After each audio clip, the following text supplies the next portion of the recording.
साक्षात्कार हो रहा था तो वो इसीलिए चिढ़ गए थे अंग्रेज उस समय के कि वो अंग्रेजी बोल रहे थे बहुत बढ़िया। तो फिर उन्होंने पूछा कि क्या आपको उर्दू नहीं आती? तो उन्होंने जवाब दिया, मुझे लगता है आपको नहीं आती उर्दू। कि ज्ञान आदमी की पहचान बना देता है, उजड़े चमन को गुलिस्तान बना देता है। यकीन नहीं होता तो महसूस करके देखिए, दर्द आदमी को इंसान बना देता है। इस प्रकार से वो दर्द समझा उन्होंने, आज भी दर्द समझने की जरूरत है। और ये मानकर मत चलिए कि मैं कुछ नहीं कर सकता, मैं क्या करूंगा, मैं तो गांव का हूं, छोटे घर का हूं। ये अपनी सोच बदल दीजिए, क्योंकि सोच को बदल दो सितारे बदल जाएंगे, सोच को बदल दो सितारे बदल जाएंगे, नजर को बदल दो नजारे बदल जाएंगे।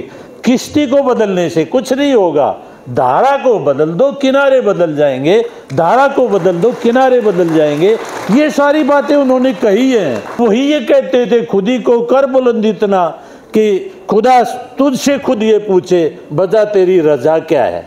तो अपने आप को इतना अपने ऊपर उठाओ कि भगवान को खुद पूछना पड़े बता क्या चाहता है। यदि आप उनको सारा उनके जीवन दर्शन को देखेंगे तो वो जब विद्यार्थी थे तभी निबंध प्रतियोगिताओं में भाग लेने लगे थे।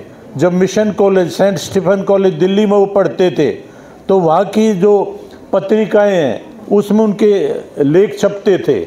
उसके बाद बीए करने के बाद जो काला कांकर में राजा रामपाल के यहाँ सचिव लग के गए तो साथ में हिंदुस्तान जो अखबार था उसके भी वो संपादक थे अंग्रेजी के, वहाँ पर लिखते थे और बहुत सारी पत्रिकाओं में उनके लेख छपते थे।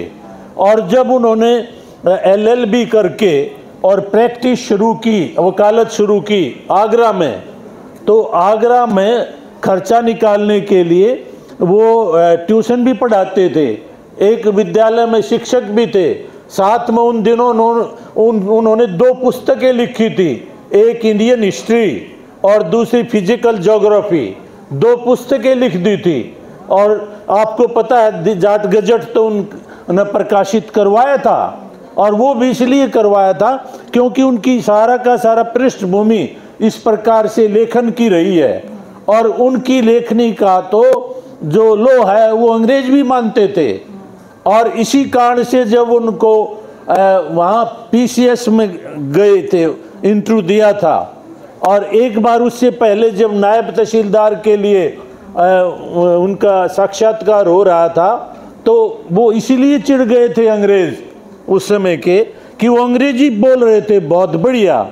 तो फिर उन्होंने पूछा कि क्या आपको उर्दू नहीं आती?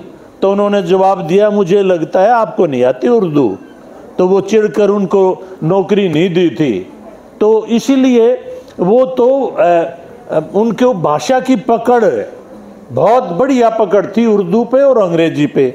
और लेखन तो यदि आप सारा जाट गजट को ही देख लीजिए, सारे पुस्तकें आपके सामने रखी हैं, इनमें देख लीजिए, तो लेखक के रूप में भी उनका एक अलग से विशेष महत्व आपको नजर आएगा। बहुत बड़े लेखक थे, बहुत बड़े पत्रकार थे। उनका तो जो व्यक्तित्व था वो बहुमुखी था, केवल राजनीति में ही नहीं, समाज सुधारक थे और लेखक, पत्रकार, और इसके अतिरिक्त भी उनके दर्शन तो गजब का था। आज जो उनकी आपने प्रासंगिकता की बात की है, आज भी उनका जीवन दर्शन यूं का यूं प्रासंगिक है। वो ये मानते थे कि हर व्यक्ति को, खासकर गांव के व्यक्ति को, अपने जीवन में एक तो कर्मण्यता, उनके सूत्र थे जीवन के, कर्मण्यता और पुरुषार्थ, संघर्ष, संगठन और शिक्षा, ये सूत्र थे। ये आज भी जरूरत है। यदि इनके माध्यम से हम चलेंगे तो जीवन में हम किसी प्रकार से भी असफल नहीं होंगे। वे किसी जाति विशेष, उन्होंने अपने भतीजे, उनके भतीजे श्रीचंद उनके पास चले गए। उन दिनों चावल का राशनिंग थी, तो उसका अधिकारियों ने ये देख के कि उनका भतीजा है, उनका लाइसेंस बनवा दिया। उनके पास फाइल आई, तुरंत रद्द कर दी, नहीं मैं इनको लाइसेंस नहीं दे सकता, ये तो और भी कुछ कर लेंगे, ये तो यह व्यापारियों का काम है। तो वो व्यापारियों का काम है, उन्होंने उनको ही जो अनुमति नहीं दी थी। और इसके अतिरिक्त उन्होंने जो है जो कुम्हारों के ऊपर लगने वाला कर था, जो पुजावा पर के ऊपर लगता था घड़े बनाने पे, वो बंद करवाया। कतरन कर था नाइयों का और जुल्हाओं का, वो बंद करवाया। और उसके जो जमींदारा प्रथा थी हमारे यहाँ कम थी, राजस्थान में साथ लगते कम थी, उनको ये कहते हैं, वो तो केवल हरियाणा के देखिए। और राजस्थान में उन्होंने जाके जमींदारा प्रथा में क्या था कि जमींदार यदि टैक्स नहीं दे पाता, कर नहीं उगाई नहीं दे पाता, तो उसको काठ में बंद कर दिया जाता था, उसको यातनाएं दी जाती, उसकी दाढ़ी के बाल नोचे जाते थे, पता नहीं क्या क्या यातनाएं की जाती थी, उसको जाकर वहाँ बंद करवाया।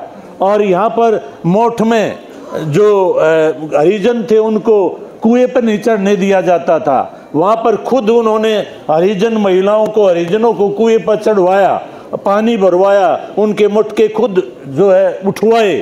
और इस प्रकार से ये परंपरा उन्होंने कानून बनवा दिया कि जाति के आधार पर किसी को आप दलित नहीं कह सकते, ये भी कानून है। और उन्होंने महिलाओं का जो आज ही हम बेटी बचाओ बेटी पढ़ाओ की बात करते हैं, ये लिंगानुपात की बात तो वो कर चुके थे, कानून बनवा दिया का पंचायतों में। जो हम उनको ये कहते थे आज रिजर्वेशन हो गई महिलाओं की, उन्होंने 50% महिलाओं की जो आरक्षण है वो अपने समय में कानून बनवा दिया था। विधानसभा में 20% आरक्षण दिलवा दिया था और ये कह दिया था 5 साल के बाद 50% हो जाएगा। वो तो चले गए, नहीं तो हो जाता। तो इसलिए उन्होंने एक जाति नहीं सभी जातियों के लिए काम किया और वो सर्व जाति के थे। जाति के एक व्यक्ति के रूप में उनको बांधना सरासर अन्याय है। एक जाति के वो नेता नहीं थे, सभी जातियों के लिए उन्होंने काम किया। और रही किसानों की या गरीबों की बात, जो ये वर्तमान में समस्याएं हैं, आपने किसान आंदोलन देखा पीछे, बार बार बात उठती है कि उनको किसानों को उचित मूल्य नहीं मिलता फसल का। तो ये तो उन्होंने 35 कानून बनवा दिए थे, पूरे कानून बनवा दिए थे। और उन कानूनों आज जो चल रहे हैं किसानों के या गरीबों के हक के कानून, वही कानून है, उनको उल्टा बंद किया जा रहा है, उनको तोड़ा मरोड़ा जा रहा है। यदि वही कानून लागू रहें तो ये जो समस्याएं आज की, ये मंडियों में उचित मूल्य नहीं मिलता और हड़ताल करनी पड़ती है, भूमि का अधिग्रहण है, ये इस पर पहले आंदोलन हो चुका है, ये सारी बातें यदि उनके सारे के सारे जो भूमि हस्तांतरण कानून था उसको ही पूर्णतः लागू कर दिया जाए तो ये किसान आंदोलन की जरूरत ही नहीं होती, ये बात ही नहीं उठती। और जो पूंजीवाद का आजीवन उन्होंने विरोध किया और जो गरीबों का हित की बात की, वो पुनः उठ रही हैं, पुनः वही बात है। और इसीलिए इस दौर में हर दृष्टि से, हर प्रकार से आज भी दीनबंधु छोटूराम जी प्रासंगिक हैं और ये युवा पीढ़ी को जान लेना चाहिए। मैं यह आह्वान करता हूँ युवा पीढ़ी को कि उनका जीवन दर्शन समझिए, परिश्रम कीजिए, मेहनत कीजिए, ज्ञान अर्जित कीजिए। अच्छी शिक्षा से ही आप जीवन को बदल सकते हैं, क्योंकि ज्ञान आदमी की पहचान बना देता है, उजड़े चमन को गुलिस्तान बना देता है। यकीन नहीं होता तो महसूस करके देखिए, दर्द आदमी को इंसान बना देता है। इस प्रकार से वो दर्द समझा उन्होंने, आज भी दर्द समझने की जरूरत है। और ये मानकर मत चलिए कि मैं कुछ नहीं कर सकता, मैं क्या करूंगा, मैं तो गांव का हूं, छोटे घर का हूं। ये अपनी सोच बदल दीजिए, क्योंकि सोच को बदल दो सितारे बदल जाएंगे, सोच को बदल दो सितारे बदल जाएंगे, नजर को बदल दो नजारे बदल जाएंगे। किश्ती को बदलने से कुछ नहीं होगा, धारा को बदल दो किनारे बदल जाएंगे, धारा को बदल दो किनारे बदल जाएंगे। ये सारी बातें उन्होंने कही हैं और उन्होंने ही कहा है। हम अब भी हमें नहीं पता, वो कहते थे बोले किसान कहते थे तो किसान के लिए, पर वो सब के लिए थी, एक आम आदमी के लिए थी, खासकर ग्रामीण के लिए थी। बोले किसान मेरी दो बात मान ले, बोलना ले सीख और दुश्मन पहचान ले। हमने अब तक भी बोलना नहीं सीखा है, अब तक भी दुश्मन को हम पहचानना नहीं सीखे हैं कि कौन हमारा हितैषी है, कौन हमारा हितैषी नहीं है। ये सारी बातें उन्होंने कही थी और वही ये कहते थे, खुद ही को कर बुलंद इतना कि खुदा तुझसे खुद ये पूछे बता तेरी रजा क्या है। तो अपने आप को इतना अपने ऊपर उठाओ कि भगवान को खुद पूछना पड़े बता क्या चाहता है।